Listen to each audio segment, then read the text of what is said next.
If you're like me or most of our listeners, you're obsessed with finding an edge for your streaming strategy. One of my favorite ways to find that edge for state of streaming is through the tools and data from our friends at Looper Insights. So I asked them to put together a suite of the best stuff just for you.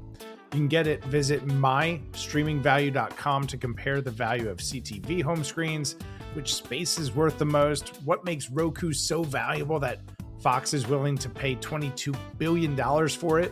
Find out at mystreamingvalue.com. And thank you to our friends at Looper Insights for making all of these resources available. Now, time for the episode.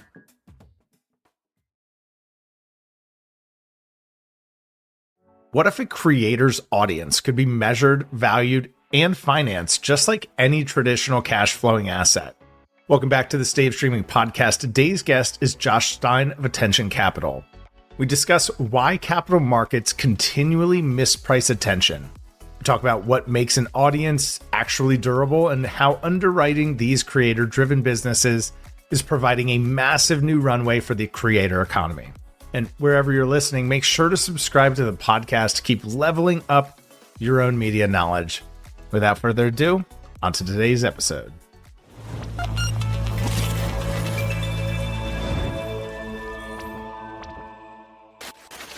Attention is mispriced. Capital markets don't know how to measure it, so they get it wrong. Some attention compounds, some decays. The difference determines what's financeable and what isn't. Josh, that's from your Substack, Attention Capital. Josh, by your own account, this all started with a speeding ticket. Can you take us from the side of the road in New York to pricing attention in the creator economy like its own asset class? For sure. And, Tim, I take it one day at a time, honestly. Amen. So it's a struggle, but it was a lovely April day sometime in 2001. It was my senior year. I was outside of Schenectady, I-88, going from Ithaca back to Providence. I'm doing about maybe 3 miles over the speed limit. Another car comes zooming by me, gets pulled over. I get pulled over with the other car for some reason, get a ticket. Never get a receipt from the radar. Look at my court date. It's during finals. So I just said, you know what? I think I pled like guilty or nolo or whatever it was, and I was like, paid the $60 and I forgot about it for a really long time. Got a job, went to law school, passed the bar. I'm in my last mile and, it's another lovely April day in the first judicial department in New York City, going through my character and fitness exam. And I have a lovely woman who's most likely in her 80s, not much to do with her day. She's interviewing me for what's called character and fitness, which is, that makes sure you're not like a homicidal axe murderer before you start practicing law. I mostly passed with flying colors. We had a lovely conversation about growing up, my academic background. I wrote a law review article. Great. And then all of a sudden the conversation freezes and she gets super serious. So she says, Mr. Stein, I need to have a very serious conversation with you. And she says, so I went through your record and I noticed your violation in April of 2001. This is very serious. How can you be a pillar of community if you have a blatant disregard of the laws of the land? And so it's for 6 miles an hour, I have two choices. I could either die on a moral hill or I could just do what I did and said, you know what? Not a day goes by that I don't wake up in a cold sweat thinking about what could have happened with my reckless driving. What with that 6 miles an hour? A week later, I was admitted to practice and, life was good. Phew. All right, we made it. So you're a lawyer by training, by practice. Your career started in legal. So my career actually started before that. So about 6 weeks after the ticket, I actually started my career on Wall Street. I started in investment banking at Bear Stearns and then went to law school and then worked in leveraged finance, corporate finance at a prestigious New York law firm called Cahill Gordon. And so it was the early 2000s. So I came up during the leverage buyout boom and the private credit boom. So LevFin, mergers and acquisitions, LBOs, public-private security transactions. It was the level of finance discipline that I learned in those first 10 years of my career has anchored me everywhere else I've been. But what's interesting is, growing up, I'm a creative. I grew up, making videos with my brother as soon as we could hold a camera and figure out where my dad hid our family camcorder. So we started with stop motion videos, Star Wars thing. We graduated to live action, writing. I was in a band. So for me, making stuff and entertaining people was always the thing that fed me. It drove me. And went to school, got a speeding ticket, ended up on Wall Street. And for years, if you would have asked me, what I did and what I loved were these two hermetically sealed parallel universes that could never touch each other. And then there was one magical day during orientation when I became a lawyer where they sit you down and they talk about, we've hired you because of your judgment. You're going to be doing blah, blah, blah. And then somewhere in that speech, they mentioned that pro bono hours count the same as billable hours. So like 30 seconds after I heard that, all of my friends, former colleagues, and classmates who were hustling in the basement of entertainment music, they all now had a high-priced New York lawyer working for them. I started doing their deals, took my dark arts of finance, banking, and legal, helped them raise money, and they started winning. And that for me was the aha moment, because I realized that what I did and what I love, they work together, and my dark arts can help creators create and build sustainable businesses around that. So, in my opinion, that day I split the atom for me personally. It was great. And so from finance, from Wall Street, I spent the last 15 years as a senior executive in the media ecosystem. I've been lucky enough to work at places like Vice Media, Univision, El Rey Network, Guillermo del Toro's Murata Studios. I've been building teams, running P&Ls, and really my mandate has been to build businesses using IP, audience, and distribution. My aha moment sort of during this phase of the career is early on, before the creator economy had a name. I worked with Dr. Phil to take, at the time, 2 nationally syndicated TV shows and build businesses off of them. And we did what you would now call pop-ups and drops. We built a publishing company through no luck or skill on my part. We engineered 2 New York Times #1 bestsellers.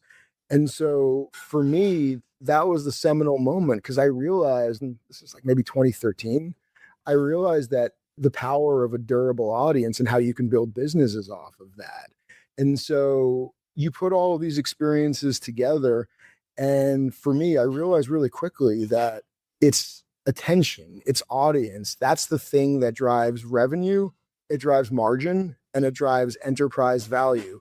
But to the point on the front of my Substack, capital markets are really bad at pricing it. And really, the places I've worked, you almost have like 3 competing gangs. You've got creatives, you've got your sort of operators, and then you have your financial stakeholders, and they don't speak the same language. So, how I've kept myself gainfully employed these years is I speak all 3, and I've been a bit of the Rosetta Stone. That's really been the sort of synthesis of my life's work. It's finance discipline, it's building on durable audience. And so what we've built with Attention Capital is really, we believe attention is an investable asset. Creators are the first signal, but this shift really touches every modern business. So what we've built is really the operator and infrastructure for this asset class. You've got a private credit operator. You have AQS, which is scoring, monitoring, and risk signaling. And together, that's the thing that allows us to price durable attention, similar to how capital markets have traditionally priced any cash flowing asset. So that's the 30-second version in, 4.5 minutes? Incredible. Really, really awesome stuff. Durability. That is a word that you introduced me to in our first conversation. I would love if you could unpack what we mean by durable audience. What does it mean to you? So, look, most viewership is noise, but durable audience is audience that behaves predictably, even if something adverse happens. So it's the audience that comes back, preferably unpaid, unprompted, and predictably, in a nutshell. Unpaid, unprompted, and predictably. Throughout the methodology, predictability is the key, because if you can model it, you can finance it. But if it's noise, it's not financeable. That's kind of the key. Can you give us an example? Maybe my mind goes to like, I'm thinking about my son, YouTube creators. There's like a clear differentiation between like a tier one creator and kind of like the rest of YouTube. Audience durability, like, can you, in practice, what does it actually look like? So like if you and I started a YouTube channel today and maybe we, paid a couple of bucks, got some algorithmic traffic, we'd have an audience. People would kind of show up, but then when we stop paying, they don't really know who we are, or maybe we had a flashy thumbnail or something like that. And so they saw us because the algorithm presented us, but they don't know us. They don't return. They're not really sort of a community around us. So it kind of just blows with the wind, right? That would be sort of noise, or for whatever reason, it's just something where we're not, the audience doesn't know, doesn't care, doesn't want to return. Versus in the State of Streaming podcast, whenever you drop, I'm coming back. I have appointment viewing and you don't have to pay me. I know feeds my schedule. It feeds my brain. So I come back because, I need to know, I need to get my fix of Tim. So, I come back. That's a durable audience. And whether you get deprioritized by the algorithm, whether you switch to another platform, I don't care because I'm coming to see Tim. That is the sort of paradigm durability. So when we think about audience durability as a quantification of that audience, naturally that takes me into measurement, and the 1,000-pound gorilla in the room of television has traditionally been Nielsen. How does attention capital, how does your industry more broadly approach something like measurement and actually saying, okay, here's how many sets of eyeballs are here, here's how long they're there, without giving away the secret sauce? How do you think about measurement? And have you ever worked with Nielsen in the past? I've worked at Nielsen rated channels before, and sort of when DigiNets were a thing and sort of there was the boom of MOU cable networks, I've made many a plan for a new MOU. So I'm familiar with Nielsen sort of ex ante and, during. And so on one level, what AQS, the attention quality score is it does for attention sort of what Nielsen attempts to do for making viewership legible to advertisers. So in some ways there's a similarity there, but AQS is underwriting. It's not analytics. Like, we definitely look at what happened, but it's really a framework for not predicting, but for working with what might happen. That's the zen of underwriting. So we're looking at really three pillars here. We're looking at, durability, which again, that addresses, does the audience return, preferably unpaid, unprompted? We look at cohesion, which answers the question of, is your audience a community or is it a collection of random people? Is it Brownian motion? And the land you're building on, is it owned or rented? And then there's cohesion, because we're looking at businesses, we're looking at cash flow derived from audience. So this is not theoretical units of measurement. We're looking to see if that ball of people that's doing stuff converts reliably to cash. So it's those three working together. And, the beauty is it's sort of scoring, monitoring, and risk signaling, but it works together with traditional underwriting, because we're underwriting loans. So we're answering the question of, based on everything we know and what we think is going to happen, are we going to get paid back? Right. It's kind of simple math, right? Like, we're not investing in startups. We're not betting angel money. We're taking calculated risk. That's exactly it. This is not venture risk. These are all sort of companies, we call them, they're not influencers. These creator businesses are really companies with multiple revenue streams and multiple years of operating history. So, if you're a YouTuber, we're going to look at your AdSense. We're going to look at the various metrics that are coming from Google, from YouTube. We're going to look at your financials. So we sit next to traditional underwriting. They supplement each other and play off of each other. I'm really good at predicting the past to a degree of metaphysical certitude, but I've been making models and projections for 25 plus years now, and every model I've done is probably wrong. But the reason I keep myself gainfully employed is that all of those models are useful. They tell us something that we need to make informed decisions. So AQS, anybody who purports to tell the future based on metrics, they're trying to sell you something. What we look at is, in underwriting, we look at what might happen and sort of measure the forks in the road. So there's really 4 quadrants we work with.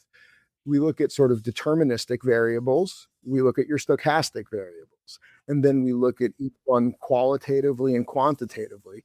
And what that starts to do is say, based on what's happened, we can start to make a reasonable sort of framework for what we think might happen and what might play out. And we can't control any of it, but at least we can decide whether this is a credit that we want to fund, or this is a show, for example, some of our clients that we want to greenlight.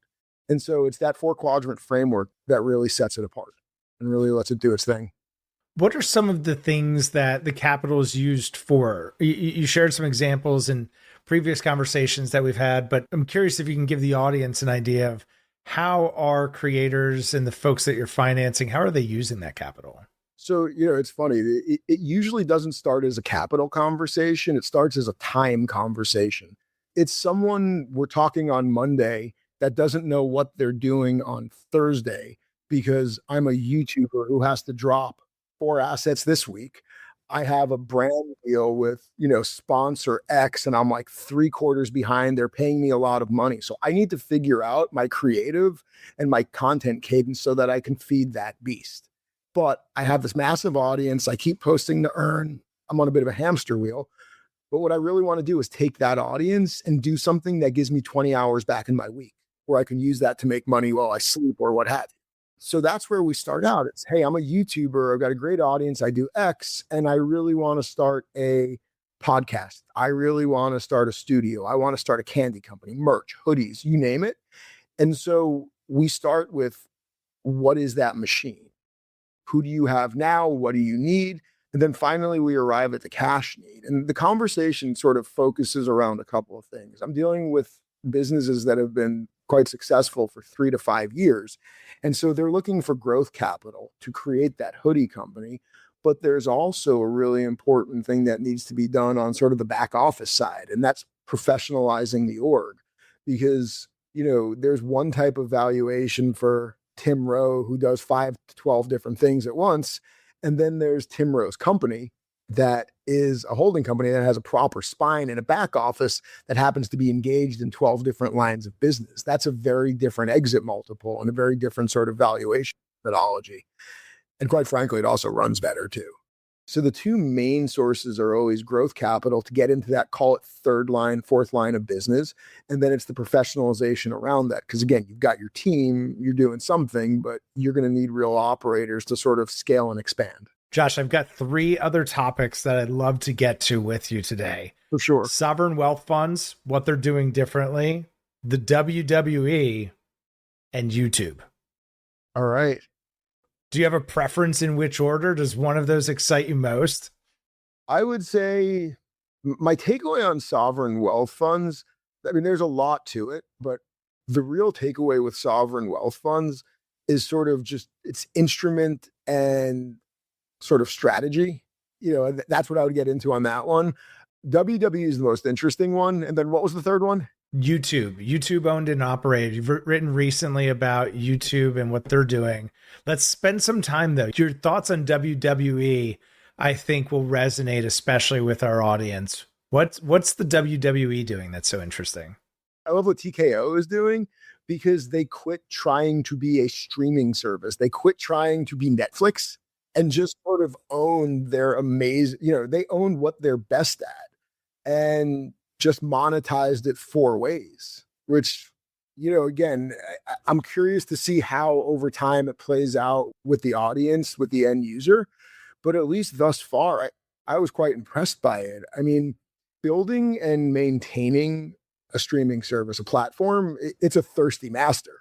It's very expensive, very CapEx heavy. And then it's the proverbial, pie eating contest, right? You win the pie eating contest and your prize is more pie. Your prize is more CapEx and OpEx.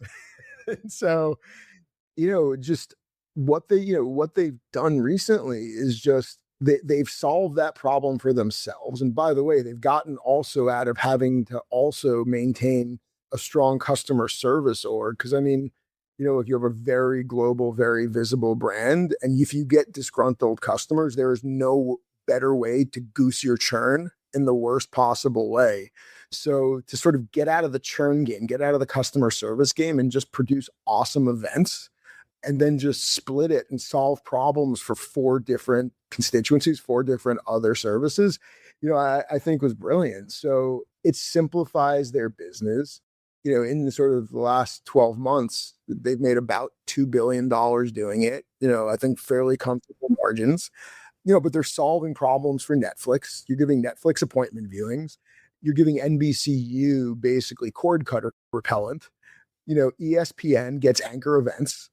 And, Paramount gets live differentiation with UFC. Efficacy with audience, we'll see how that plays out over time. But just in terms of you're looking at, TKO as a business, I think it's a really smart move. Coming back to the original 3 points, I think you kicked us off with IP, audience, yes, distribution, master's class.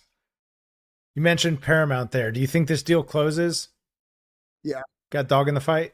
I mean, it gets done? No dog in the fight, but I mean, this was never my expertise, but we've already passed antitrust scrutiny. So it's really just states coming up claiming basically antitrust from what I've been able to surmise from the news. So I think it's going to drive up costs, just because time bleeds. But I don't know. I mean, I don't have a crystal ball on this, but I'd be very surprised if the state challenges end up derailing this. We're about halfway through 2026. We're going to be all of a sudden knocking on the door of 2027. What are you most excited about? Any predictions you want to put on the record here? Yeah, we haven't actually talked about this, but where I'm most excited is film, believe it or not. Ooh, go on. This has come up recently, actually, on another episode. My whole thesis is that you can build on audience. And I started to see this a couple of years ago when you had Raka Raka do Talk to Me. But, obviously recently you have with A24 and Focus with Backrooms and Obsession. What you start to see is these filmmakers. They're filmmakers. They're not YouTubers. They just happen to be filmmakers on YouTube. And they build these extraordinarily durable audiences that keep coming back for a certain kind of content. And then what you're seeing with these box office sort of blowouts is you have really cost-effective content that sort of already has an audience, and then it's translating beautifully to, theatrical and sort of the windows beyond that. And that's not a fluke. That's physics. That's literally what happens when you build an audience that's durable and keeps coming back for a certain thing. When you serve it to them in a different place, if you have a cohesive, durable audience, they're going to show up. So what happened with Talk to Me, what happened with Backrooms, what happened with Obsession is that those aren't anomalies. That's just called building an audience and serving them. And what I'm really excited about, Tim, is horror, I think, is a really easy answer because horror has always been, it's cheap, it's easy to make, and you can kind of manufacture enough where the hits come. I think where this model is really going to be interesting and really sort of vindicate my thesis a little bit is when it starts to slip into genres and categories that are not horror and are not so on the nose, because you're looking at the same behavior. You're going to see a certain type of audience that comes for a certain kind of content. And when you port it over, you're going to, I believe that will result in a similar outcome. You've described all of this as being very similar to small and medium-sized businesses. It sounds like you've defined that very well for the audience today. And I'm encouraging my son. I'm like, dude, you've got to start the YouTube channel now. It's like having a small business and maybe thinking about it less like a flash in a pan and, hey, I went viral, and more rigorous to how you've described here today. Well, yeah, I mean, that's the funny thing. Once you have a durable audience and you've been going 3 to 5 years, the business is really sexy cocktail conversation, but they're really boring business. There's predictable, repeatable revenue. And, again, you put your finger over the social handles and you forget, you can divorce yourself from the fact that our kids know, or we know, or it's content that we consume. There's just really boring SMEs. They're, revenue generating, cash flow generating, high margin businesses, but it's kind of, they don't have access to credit. They can't walk into Chase. And that boggled my mind because I was, prior to starting Attention Capital, I was partnering with creator-driven businesses building off of audience, but we were using a different instrument. We were looking at venture and co-pros and things like that. And it wasn't the right instrument. They said, you have kids who are making, well, not kids, but you have businesses making 5, 10, 20 million a year. And you're looking for that $2 million to start the hoodie company. And the only instruments that are really available are, you can go into savings and finance that, which sort of a no-fly zone, because even with success, there's a level of, this is my safety net. And that's sort of we're not touch that. And so you really are left with, in small levels, merchant cash advances, factoring and things like that. But again, that's really expensive money. And then there's venture deals, which venture is a beautiful instrument when you don't have product market fit. You're seeking that, or you're seeking your business model. So these are not venture risk businesses. These are SMEs, but they can't walk into Chase and they can't get a loan. And so that's a massive market failure. And, it reminds me of, the first part of my career during the rise of private credit, when you had middle market businesses that had sort of outgrown their local banking relationships, but were still too small to do massive leverage deals with your Goldmans and other bulge bracket investment banks. So they sort of slipped into this twilight zone. And that's where your GSOs and your Blackstones of the world started to come in and service that. And, obviously private credit as an industry has, exploded in the last 25 years. But to me, this rhymes. It's just a massively unserved need. And so, Attention Capital is here. We're different than sort of the other options. We're actually senior secured private credit that's giving these businesses just the lifeblood that they need to grow. Incredible. Josh, we're going to have to do this at least once a quarter. It feels like there's a great State of Attention Capital series we can build around. These are incredibly insightful themes and frameworks that you've given us here to think about. If folks want to learn more, get connected with you, where should they go? If you're a creator or you're a creative, you can start at attncap.com/creators. If you're an allocator or just interested in the company in general, it's just attncap.com. And I have a Substack as well, which is attncap.substack.com. Those are the three best doors. We'll make it all very easy to find. Josh, thanks so much for being here. Thanks for having me, Tim. I appreciate you, man. Absolutely. Look forward to the next one. And if you found this conversation to be helpful, please share it with a colleague or a client. Start a conversation yourself today. We'll see y'all next time.